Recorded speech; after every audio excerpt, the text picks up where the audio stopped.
Hello, my sweet dreamers. I miss you guys and I love you so much. And one of the ways that I've been keeping myself busy and entertained is by playing in my garden. And so I thought I could give you guys a tour of my garden. All right, as we go in, we have our gate, and our garden is anchored around fruit trees. So we have a fig tree, and figs have these really big, cool leaves like this. And this guy's not fruiting yet, or I would show you some of its fruit. It's just growing. And in the base, around the edge of the fig tree, I have some mustard greens started, and this right here is an edible flower mixture that is growing up well. On the other side of the pathway and along this back wall, we planted in, let's see if you can see it all. We have here peas, and this is garlic. You can actually grow garlic from the cloves that you get from the store. If you soak them or let them sit long enough, they develop a little green sprout. And you can plant those in the garden with the sprout up and it becomes a plant. Here tucked into this little corner, we have a little cucumber plant. And then we have corn popping up next to the garlic. Corn and the peas.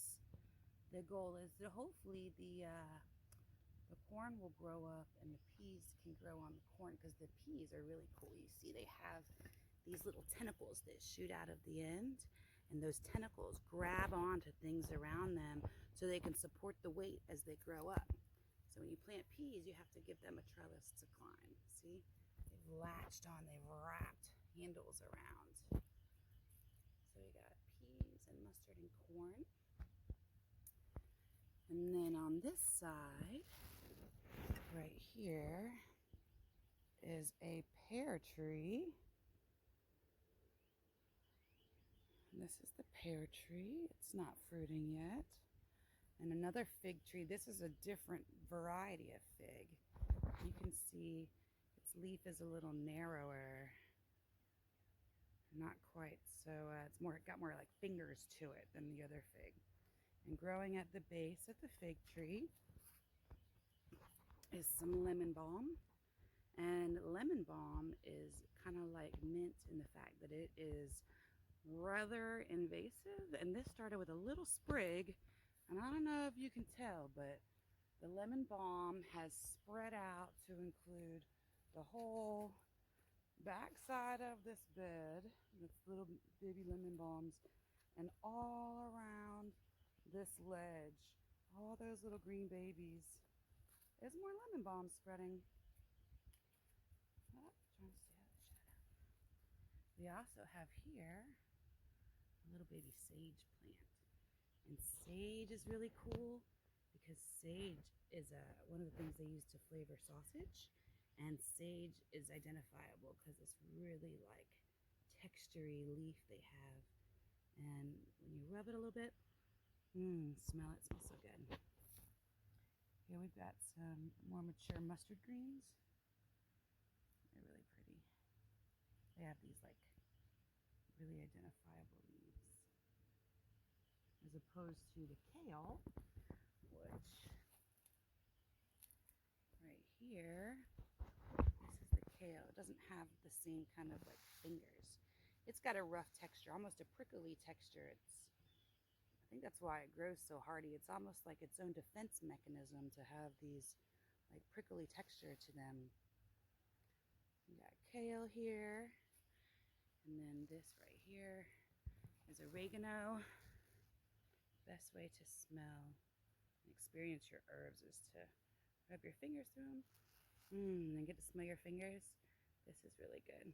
We have a couple types of oregano growing, and we use it a lot. This variety is fluffier, and I don't think it is as tasty as the other variety we have. It's a little longer and woodier and heartier, and I just think it smells better. We have more kale growing. Here's some more oregano. This right here is yarrow. Yarrow is a real fun looking plant, and it is real sweet smelling, and the flowers can be picked and dried and used to make tea with. So pretty much everything in my garden is edible. That's what I really try to make sure I have growing. If you continue down through the garden, next to our fig tree is this beautiful pear tree. And this pear tree went in as a baby a couple years ago, and every year it's gotten a little bit more productive. The first year it grew 1 pear, and then the second year it grew 5 pears, and this year when you look at it, there's little pears like this all over the place. It's really cool. They're just growing in little clumps all over. I love it. And the neighbors ask us why we have things hanging from the trees so much. And what we've learned is that if you weight down the branches, then it leaves the food in a place where you can reach it and makes the tree spread out a little bit more. So we actually have some really like fun shapes to our branches. And then from there you can see that you have all these extra sprouts coming off, extra growth. It's doing really well. Down here at the bottom we've got kale and arugula planted. Here we got a tower of greens that we're working on. It's got mustard greens. Right here we've got some green onions. I really like the green onions. And these also are something that you can grow from, if you get green onions like from the store, then when you use the top part and you think you got nothing left, if you soak them, little hairs will grow out of the bottom and then you can plant them. And so these are green onions that we bought at the store that I just soaked in water and potted, and now it continues on. This one's broken, so I'll pluck it.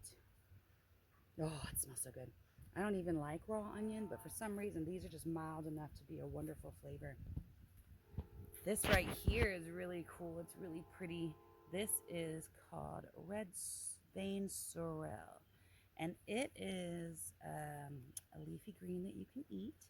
And when you play with it, let's see the veins? It actually like juices out that color. It's really pretty. So it's almost like a color you could use to dye with, like stain fabric or clothing. And this is a Marco, a little bit bitter and lemony.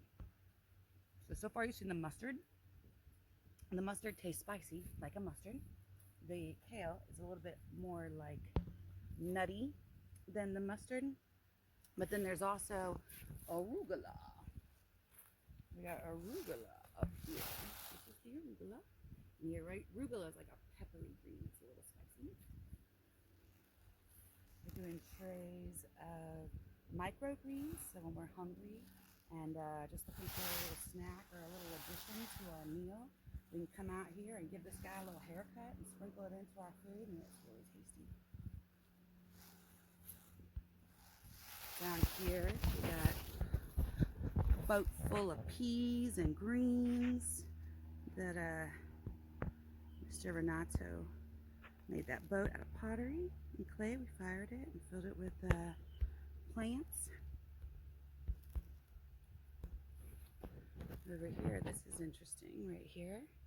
This I did not put here. This is growing all by itself. When things grow and pop up all by themselves, they're referred to as volunteers. It's like the seed that you didn't intend is now available for a plant. And this is fennel. It's got like a licoricey smell to it. It's a little sweet when you eat it.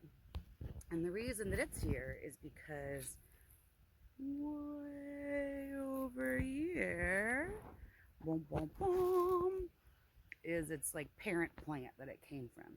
So this one's big and bushy.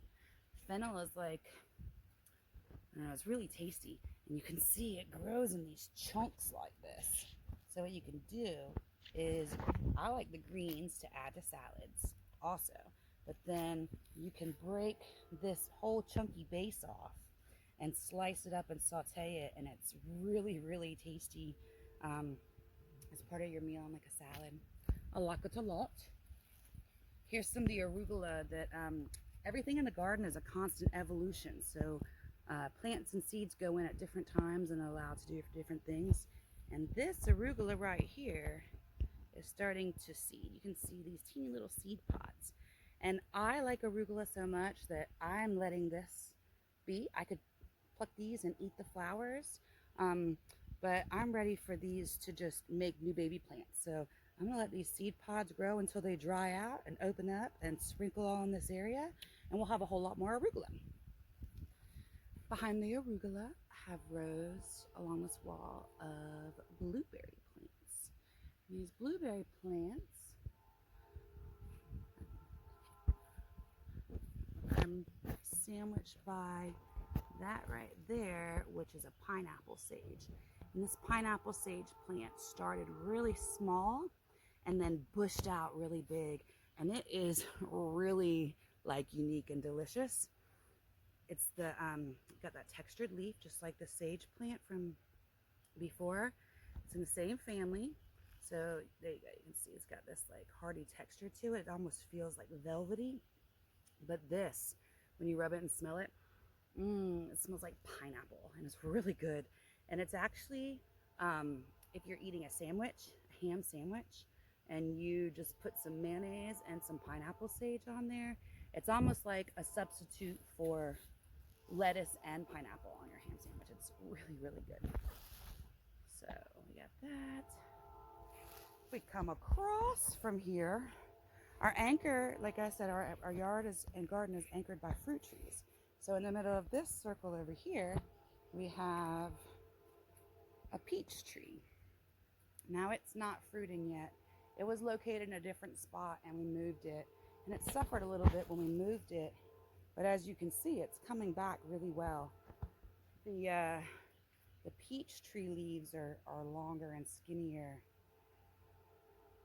We used to have goats on a different piece of property, and the goats really liked our fruit trees. And goats are like escape artists, so they'd get out and nibble the bark off the trees. And so when we sold the land, we decided to try to save the trees, and now they're still coming back, but they're doing well. Right here we've got some Asian greens. So this is a tatsoi, and they bush out. They look a little bit like a spinach, and they taste like a spinach, and then they flower up like this. And it's really hard not to eat this because this kind of tastes like broccoli. It's really tasty. And but if I just leave it alone and let it grow and seed out, they're very like prolific, these plants, and they will just spread all in this space right here, which is good because I really like to eat them. Here we've got cilantro. Cilantro is tasty. Cilantro goes in like a salsa or some like Spanish dishes, or even Thai food has the cilantro top to it. So anytime we're cooking, it's really fun to come out here and just grab ingredients out of the garden. We got some little baby kales and mustard greens popping up, along with another one of Renato's boats here.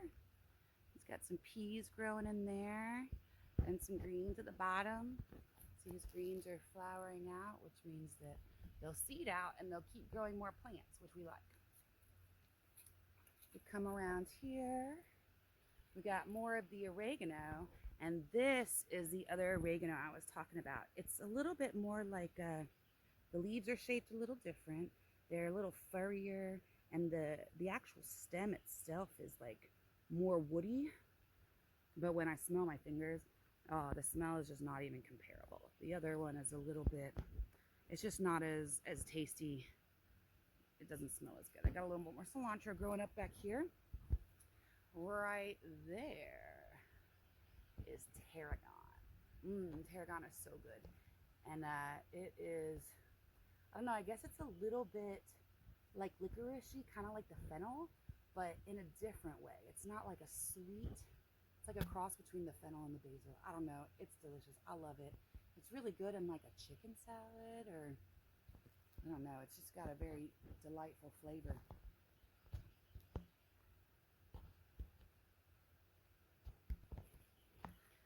Back over here next to the tarragon, if we're coming around the side of it, we got some dill. And I love dill. I love dill with butter and pasta and seafood, or with butter and potatoes. I guess it goes really good with butter because that's what I keep thinking of first. It's delightful. It is delightful. And then next to the dill, I have basil. My basil, the dill's been in for a while because it's a lot more cold hardy. It was able to go in the ground before, but basil does not like the cold. And so it's still in a pot. That way, if the temperature drops down, I can pull it inside and take care of it and not lose it. These plants do really well, especially that tarragon staying in. Around this way, I got more green onions and greens. You can see I got this little head of lettuce growing over here. I got, this is a bay plant, and bay leaves are used when you make stocks and stews. Kind of just adds a little more richness and depth of flavor to your stocks. You really only need to come out here when you're cooking and pluck off one, max like 2 leaves for a big pot, and drop them into your super stock, and it just adds just a more fuller flavor to it. It's very nice. And this right here, I'm actually trying to do some research on this plant because I was pretty sure that it was called a dwarf tea tree myrtle. And so I thought it could be used to make teas because, like I said, I only put things in the garden that I can eat or I can feed my family with. And so the reason I purchased it is because it was edible, but when I went to research it to make sure, because it's been a while, I didn't find anything with that name online. And so I reached out to the nursery where I bought it, and I'm waiting to hear back from them because it's a really good idea to confirm what you're doing if you're not sure before you consume things. Don't go out into your yard and eat things just because I've pointed out some plants, but always check with an adult, know what you're eating before you eat it. I put these plants here, so I know. Well, not 100% still, so. Over here, this plant right here that popped up kind of all on its own, like a volunteer, is parsley. And that is really tasty. You can buy parsley at the store and you kind of need a lot to get a little bit of like, notice of what's happening. But if you have fresh parsley in your yard, you really only need like a teeny little bit of it for it to add a whole lot of flavor depth. And it's kind of like a indescribable, I don't know, just an earthy taste. I don't know, very good. Around the corner over here, I've got some beans growing. They're like the peas. So they grow up and they grow these tentacles and they latch on. And so these peas are wrapping around, or the beans are wrapping around the fence and growing up. And I got some arugula at the base of the greens. These plants right here are really cool. So right here I have planted right next to each other. There's more of these peas, which are doing really well and grabbing on, and they are working with, hopefully not competing with, like I said, we're learning at all phases here. This is a vining kiwi plant.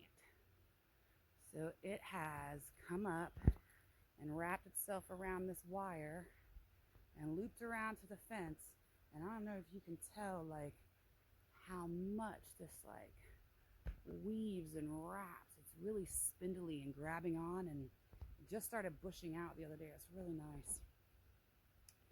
We got more green chives and kale and another yarrow plant over here. Now I have this fenced off and away from the dog to take care of it because I have a lot of baby plants growing too. So if I'll start back over here, oh yay! Look, like I said, it's an evolving process. Yesterday there was nothing in these pots, and today my eggplants have sprouted. We got some rain last night, and the plants love rain. It doesn't matter how much I water them. If it rains, they are much happier. So we have eggplant, and here we've got some tomato plants started. And this is arugula. Oh, nope, my bad. That is the mustard greens. The mustard and arugula look a little bit alike, but they taste very different. So you'd notice if you put it in your mouth. And then we got more tomatoes started. This right here, this is really cool. This is an olive tree.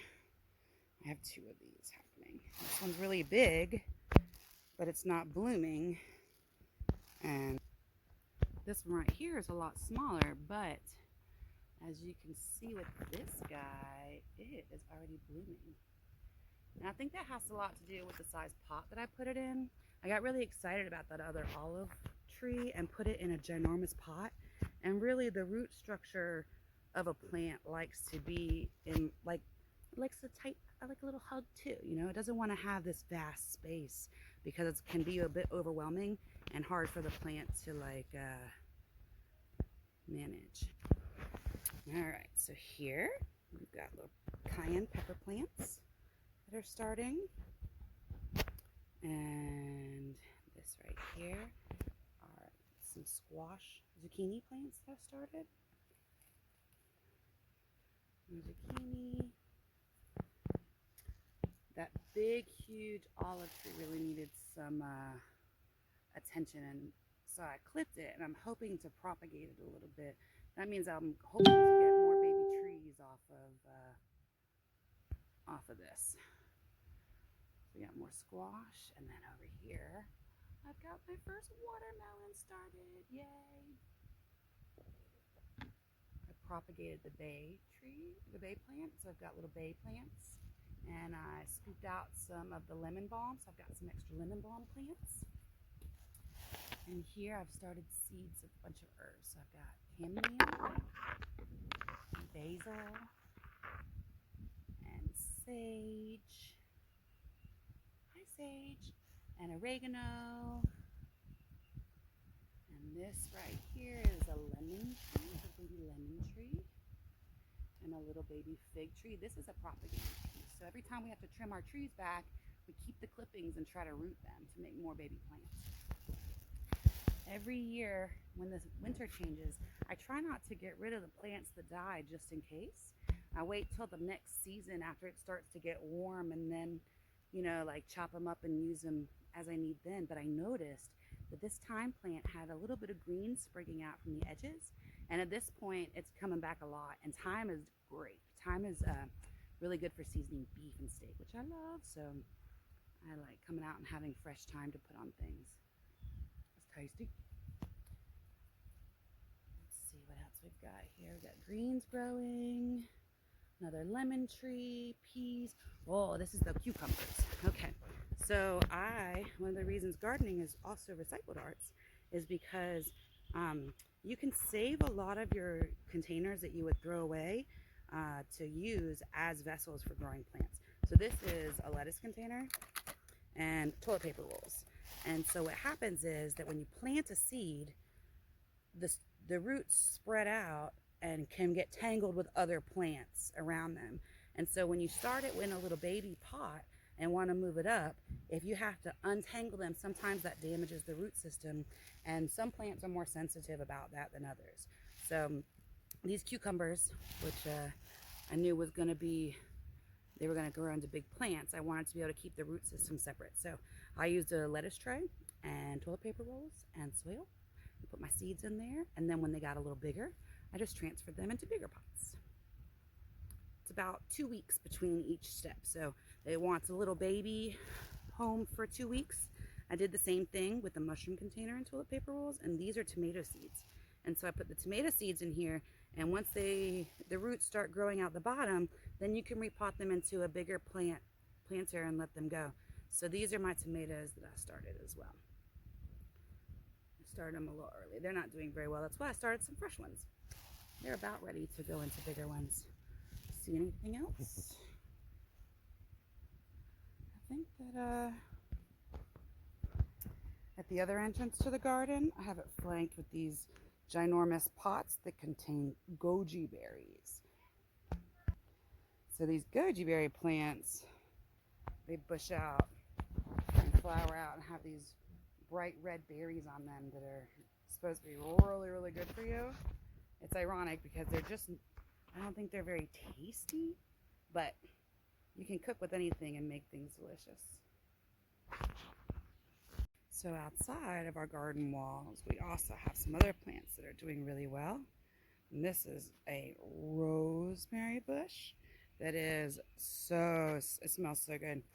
Rosemary to me almost smells like a Christmas tree. Not quite, but it's really tasty. And if you chop off a couple sprigs, and even if you just lay them next to your food in the oven while it's cooking, it's really good. Or you can boil it on the stove and have, it's just really aromatic. And so the more you have of it around, the better. It smells.